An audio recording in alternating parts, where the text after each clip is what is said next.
السلام علیکم، میں ہوں حبیب اکرم اور آپ دیکھ رہے ہیں پروگرام نقطہ نظر۔ مجیب الرحمان شامی صاحب ہمارے ساتھ موجود ہیں اور آج شامی صاحب کے ساتھ جو ہم گفتگو کرنے جا رہے ہیں اس کے موضوعات پر ایک نظر ڈال لیتے ہیں۔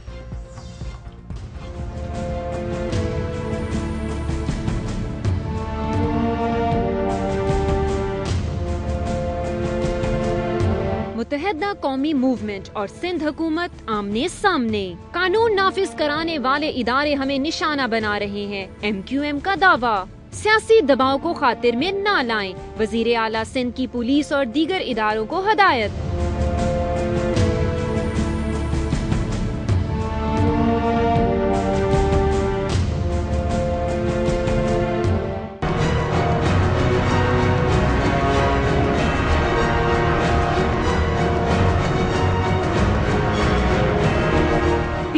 اسٹیل ملز اور ریلوے بیچنے ہیں، پھینکنے ہیں یا چلانے ہیں؟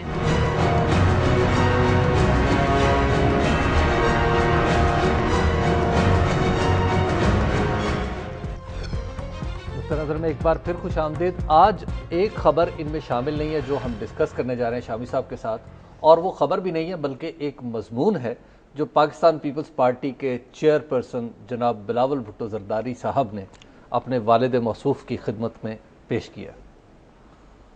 ہاں، ان کی ریٹائرمنٹ پر یا ان کی سبکدوشی پر بڑا پرجوش خراج تحسین پیش کیا ہے انہوں نے، اور یہ کہا ہے کہ ان کو تشبیہ دی جا سکتی ہے امریکی صدر لنڈن بی جانسن سے۔ اچھا، اب جانسن جو تھے وہ پریزیڈنٹ کینیڈی کے وائس پریزیڈنٹ تھے جی، اور بڑا لمبا کیریئر تھا ان کا، سیاسی کیریئر۔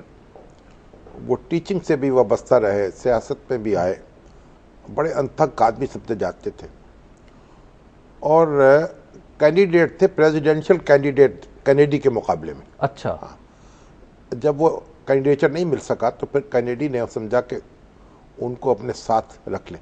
ٹھیک، جس طرح آپ نے دیکھا کہ ہیلری کلنٹن جو ہے وہ کینڈیڈیٹ تھیں اوباما کے مقابلے میں، بالکل، لیکن جب وہ کینڈیڈیٹ نہیں بنی تو پھر اوباما نے ان کو اپنا سیکریٹری آف اسٹیٹ بنا لیا۔ بالکل ٹھیک۔